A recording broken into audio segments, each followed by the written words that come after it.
नमस्कार, मैं दिव्या। बिहारी न्यूज में आपका स्वागत है। खबरों की ओर बढ़ने से पहले एक नजर सुर्खियों पर। डाक सर्कल विभाग में बिहार का सबसे अच्छा प्रदर्शन, देश में बिहार आया अव्वल। ये जिले चिट्ठी पहुंचाने में आए शीर्ष पर। आज पटना पहुंची द्रौपदी मुर्मू, पीएमसीएच के शताब्दी समारोह में हुई शामिल। जेपी नड्डा भी पहुंचे कार्यक्रम में। डॉल्फिन के संरक्षण के लिए तैयारी शुरू, चलेगा जन जागरण अभियान। देश में सबसे ज्यादा बिहार के गंगा में पाई जाती है डॉल्फिन। महाशिवरात्रि के अवसर पर बंद रहेंगे स्कूल, 26 फरवरी को मनाई जाएगी महाशिवरात्रि। बैंकों में भी रहेंगी छुट्टी। चैंपियंस ट्रॉफी में पाकिस्तान का सफर हुआ समाप्त। टूर्नामेंट के पहले ही बाहर हुआ पाकिस्तान। 2009 के बाद पहली बार हुआ है ऐसा। चले बढ़ते हैं शाम तक की बड़ी खबरों की ओर विस्तार से। बिहार सर्किल डाक विभाग का देश में सबसे अच्छा प्रदर्शन। बिहार सर्किल डाक विभाग ने लगातार तीसरे साल देश भर में सबसे अच्छा प्रदर्शन किया है और 21 फरवरी को सूचना एवं प्रौद्योगिकी मंत्रालय द्वारा जारी सूची में पहले स्थान पर रहा। बिहार सर्किल में 96% चिट्ठियां निर्धारित समय पर पहुंचाई गई। पटना जीपीओ से सबसे ज्यादा चिट्ठियां समय पर पहुंच रही हैं। इसके अलावा बेगूसराय, सीतामढ़ी और पटना साहिब डिवीजन पर शीर्ष पर है। बिहार सर्किल ने कुल 1.90 लाख चिट्ठियों में से 1.53 लाख चिट्ठियों की डिलीवरी की है। इसके पीछे सेंट्रलाइज्ड डिलीवरी केंद्रों की शुरुआत का बड़ा योगदान है। आज बिहार बोर्ड 10वीं की अंतिम परीक्षा। बिहार बोर्ड की मैट्रिक परीक्षा आज समाप्त हो रही है। अब बच्चों को परीक्षा के बाद रिजल्ट का इंतजार होगा। परीक्षा समिति के अनुसार परिणाम अप्रैल के पहले सप्ताह में घोषित किए जाएंगे। आज परीक्षा का अंतिम दिन था, जिसमें केवल पहली पाली में व्यावसायिक ऐच्छिक विषयों की परीक्षा आयोजित हुई। 24 फरवरी को भी शांतिपूर्ण माहौल में परीक्षा हुई थी और 73 परीक्षा केंद्रों पर निष्कासन शून्य रहा। गया जिले में 237 में से 231 परीक्षार्थी पहली पाली में और 200 में से 197 परीक्षार्थी दूसरी पाली में उपस्थित हुए थे। सीएम नीतीश बिहार के 25,000 किसानों को देंगे खुशखबरी। पीएम मोदी द्वारा सोमवार को किसान सम्मान निधि की 19वीं किस्त जारी करने के बाद अब मुख्यमंत्री नीतीश कुमार भी बिहार के 25,000 किसानों को खुशखबरी देने वाले हैं। चालू वित्तीय वर्ष में लघु जल संसाधन विभाग 1.88 लाख हेक्टेयर क्षेत्र में सिंचाई का पानी पहुंचाएगा। मंत्री संतोष सुमन ने बताया है कि वित्तीय वर्ष 2024-25 में 2,332 करोड़ रुपए की 1,516 योजनाओं को स्वीकृति दी गई है। मुख्यमंत्री निजी नलकूप योजना के तहत 35,000 नलकूप लगाए जाएंगे, जिससे 1.75 लाख हेक्टेयर क्षेत्र में सिंचाई होगी। प्रधानमंत्री किसान सम्मान निधि के तहत 4,584 किसानों को राशि ट्रांसफर की गई। आज पीएमसीएच के शताब्दी समारोह में पटना पहुंची द्रौपदी मुर्मू। आज राष्ट्रपति द्रौपदी मुर्मू 2 दिवसीय बिहार दौरे पर पटना पहुंची। पटना एयरपोर्ट से लेकर जेपी गंगा पथ तक सुरक्षा सख्त देखने को मिले। आज राष्ट्रपति पटना मेडिकल कॉलेज एवं हॉस्पिटल यानी पीएमसीएच के शताब्दी समारोह में मुख्य अतिथि के रूप में शामिल हुए। कार्यक्रम बापू सभागार में हुआ और वे रात्रि विश्राम पटना में ही करेंगी। कल बुधवार को वे सुबह दिल्ली लौट जाएंगे। पीएमसीएच कार्यक्रम में केंद्रीय स्वास्थ्य मंत्री जेपी नड्डा भी शामिल होने पहुंचे। राष्ट्रपति के दौरे को लेकर शहर में कड़ी सुरक्षा व्यवस्था की गई है और 40 दंडाधिकारी नियुक्त किए गए। उत्पाद विभाग ने 40 लाख के करीब में पुराने 500,000 के नोट किए जब्त।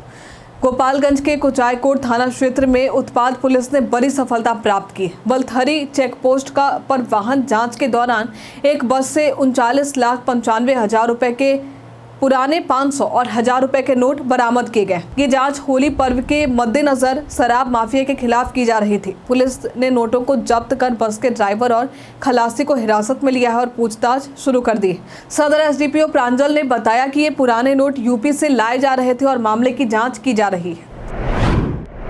बिहार पुलिस कांस्टेबल भर्ती मामले में अदालत ने सरकार को दिए ये निर्देश। बिहार पुलिस कांस्टेबल भर्ती चयन प्रक्रिया में अनियमितताओं के मामले पर पटना हाईकोर्ट ने राज्य को स्थिति स्पष्ट करने का निर्देश दिया है। याचिकाकर्ता के वकील ने 16 जनवरी 2020 की चयन सूची में नेगेटिव अंक प्राप्त करने वाले उम्मीदवारों के नाम होने का आरोप लगाया। हालांकि राज्य सरकार और सेंट्रल सिलेक्शन बोर्ड ने इन आरोपों को खारिज किया और कहा कि सूची हाईकोर्ट के निर्देशों के अनुसार बनाई गई है। इस मामले की अगली सुनवाई 27 मार्च 2025 को होगी। बिहार में डॉल्फिन संरक्षण के लिए चलाए जाएंगे अभियान। गंगा किनारे के गांवों में डॉल्फिन संरक्षण के लिए जागरूकता अभियान चलाने की योजना बनाई जा रही है। देश में सबसे अधिक डॉल्फिन बिहार की गंगा में पाई जाती है, लेकिन सही संरक्षण न मिलने से उनकी संख्या लगातार घट रही है। पर्यावरण मंत्री डॉक्टर प्रेम कुमार ने बताया कि गंगा किनारे के सभी गांवों में जन जागरण अभियान शुरू किए जाएंगे ताकि लोगों को डॉल्फिन के संरक्षण के महत्व के बारे में बताया जा सके। Dolphin man of India R K. Sinha के अनुसार डॉल्फिन का मुख्य भोजन छोटी मछलियां होती हैं, लेकिन मछलियों के शिकार और तस्करी के कारण उनका भोजन नष्ट हो गया है, जिससे डॉल्फिन की संख्या में गिरावट आई। कल महाशिवरात्रि के अवसर पर बंद रहेंगे स्कूल। इस साल 26 फरवरी बुधवार को महाशिवरात्रि मनाई जाएगी। इस दिन बिहार में स्कूल और कॉलेज बंद रहेंगे। रिजर्व बैंक ऑफ इंडिया यानी आरबीआई के अनुसार महाशिवरात्रि के दिन कई राज्यों में बैंक बंद रहेंगे, लेकिन ऑनलाइन बैंकिंग और एटीएम सेवाएं चालू रहेंगी। महाशिवरात्रि हिंदू धर्म का महत्वपूर्ण त्यौहार है, जब भक्त भगवान शिव की पूजा करते हैं, उपवास रखते हैं और शिव बारात और अन्य भक्ति कार्यक्रमों का आयोजन करते हैं। गया मठ के मठाधीश की प्रयागराज जाते ही खुली किस्मत। गया मठ के मठाधीश की प्रयागराज जाते ही खुली किस्मत। गया के विष्णुपद रामानुज मठ के मठाधीश जगत गुरु स्वामी वेंकटेश प्रपन्नाचार्य को लकी ड्रॉ में चमचमाती इलेक्ट्रिक कार मिली। उन्होंने पिछले ठंडे के दिनों में कंबल की खरीदारी की थी, जिस पर एक कूपन भरा गया था। इस कूपन का लकी ड्रॉ निकला और स्वामी जी को कार की चाबी मिली। स्वामी जी इस समय प्रयागराज महाकुंभ गए थे जब उन्हें फोन कर कार जीतने की जानकारी दी गई। वे टोटो से डाला बाजार गए और वहां से कार प्राप्त किया। इस लकी ड्रॉ में 42 विजेताओं को पुरस्कार मिले, जिनमें पहला पुरस्कार स्वामी वेंकटेश को मिला। पथ निर्माण विभाग बिना अनुमति के छोटे ठेकेदारों को काम सौंपने वालों पर करेगा कार्रवाई। पथ निर्माण विभाग ने सड़क परियोजनाओं के काम को बिना अनुमति उप पट्टे पर देने वाले संवेदकों के खिलाफ कार्रवाई करने का फैसला लिया है। उप मुख्यमंत्री विजय कुमार सिन्हा की अध्यक्षता में हुई समीक्षा बैठक में पाया गया कि कुछ संवेदक छोटे ठेकेदारों को बिना अनुमति कार्य सौंप रहे हैं, जिससे परियोजनाएं समय पर पूरी नहीं हो पा रही। इस कारण विभाग ने कार्रवाई का निर्णय लिया है। उप मुख्यमंत्री ने भ्रष्टाचार और गुणवत्ता में कमी के मामलों में तत्काल कार्रवाई के निर्देश दिए और 3 साल में संवेदकों से संबंधित न्यायिक मामलों की विस्तृत समीक्षा करने के आदेश दिए।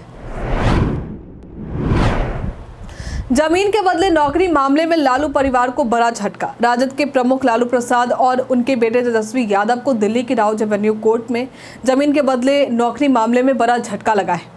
कोर्ट ने मंगलवार को मामले की सुनवाई करते हुए लालू, तेजस्वी और अन्य आरोपियों को समन जारी किया है और कोर्ट में पेश होने के आदेश दिए। इस मामले में कुल 78 आरोपी हैं, जिसमें 30 सरकारी कर्मचारी भी शामिल हैं। विशेष न्यायाधीश विशाल गोगने ने सीबीआई के आरोप पत्र पर संज्ञान लिया और अगली सुनवाई 11 मार्च को निर्धारित की। जेपी नड्डा और नीतीश के बीच अहम बैठक। बिहार में आगामी विधानसभा चुनाव को लेकर सियासी हलचल तेज हो गई। सभी प्रमुख राजनीतिक पार्टियां चुनावी तैयारियों में जुटी हैं। पीएम मोदी के बाद बीजेपी अध्यक्ष जेपी नड्डा ने पटना में बैठक की, जिसमें सीएम नीतीश कुमार भी शामिल हुए। दोनों के बीच एनडीए की एकजुटता और चुनावी रणनीतियों पर चर्चा हुई है। इस बैठक को अहम माना जा रहा है, खासकर पीएम मोदी के दौरे के बाद। बिहार में चुनाव को लेकर अटकलें हैं और एनडीए चुनाव जल्द कराने की तैयारी कर रही है। राजद में बीजेपी, महागठबंधन और कांग्रेस के दिग्गज नेताओं की सक्रियता बढ़ गई। सुप्रीम कोर्ट से राजद नेता सुनील सिंह को मिली बड़ी राहत। सुप्रीम कोर्ट से आरजेडी नेता सुनील सिंह को बड़ी राहत मिली। कोर्ट ने उनकी विधान परिषद की सदस्यता बहाल करने के आदेश दिए हैं। इससे पहले नीतीश कुमार पर अपमानजनक टिप्पणी करने के आरोप में उनकी सदस्यता रद्द कर दी गई थी। सुप्रीम कोर्ट ने आचार समिति द्वारा जारी नोटिफिकेशन और चुनाव आयोग की उपचुनाव संबंधी अधिसूचना को भी रद्द कर दिया है। सुनील सिंह ने सीएम नीतीश कुमार पर मिमिक्री और आपत्तिजनक बयान दिए थे, जिसके बाद जदयू ने शिकायत की थी। अब सुप्रीम कोर्ट ने उन्हें राहत देते हुए सदस्यता बहाल कर दी। पीएम मोदी के बिहार दौरे पर लालू प्रसाद यादव का तंज। राजद के अध्यक्ष लालू प्रसाद यादव ने प्रधानमंत्री मोदी के बिहार दौरे पर तंज कसते हुए कहा है कि अगर झूठ मापने का कोई पैमाना होता तो वो चूर चूर हो जाते। उन्होंने पीएम मोदी के भाषणों को झूठा बताते हुए सोशल मीडिया पर 57 सेकेंड का वीडियो अपलोड किया। लालू ने आरोप लगाया कि चुनावी साल में बिहार में केंद्र की योजनाओं के उद्घाटन और शिलान्यास सिर्फ दिखावा है।